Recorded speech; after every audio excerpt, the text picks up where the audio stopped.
Les deux hommes vont entrer dans le vif de la dénucléarisation de la Corée du Nord sans que l'on ait pour autant une idée précise des négociations.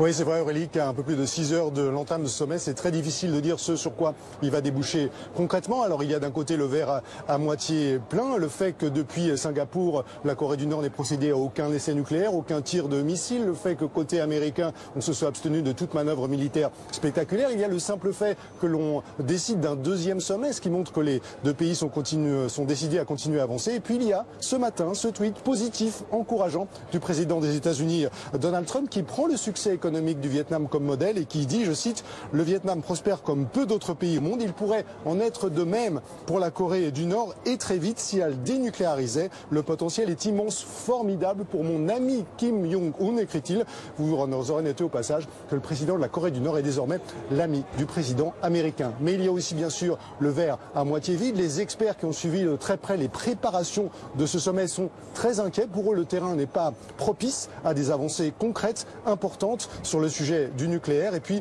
il y a le risque aussi très clairement que Donald Trump soit distrait, agacé par des considérations de politique intérieure, puisqu'au moment même où il débutera ce sommet pour un dîner avec le président nord-coréen, eh bien, commencera à Washington le témoignage à charge et qui pourrait être spectaculaire de son ancien avocat Michael Cohen.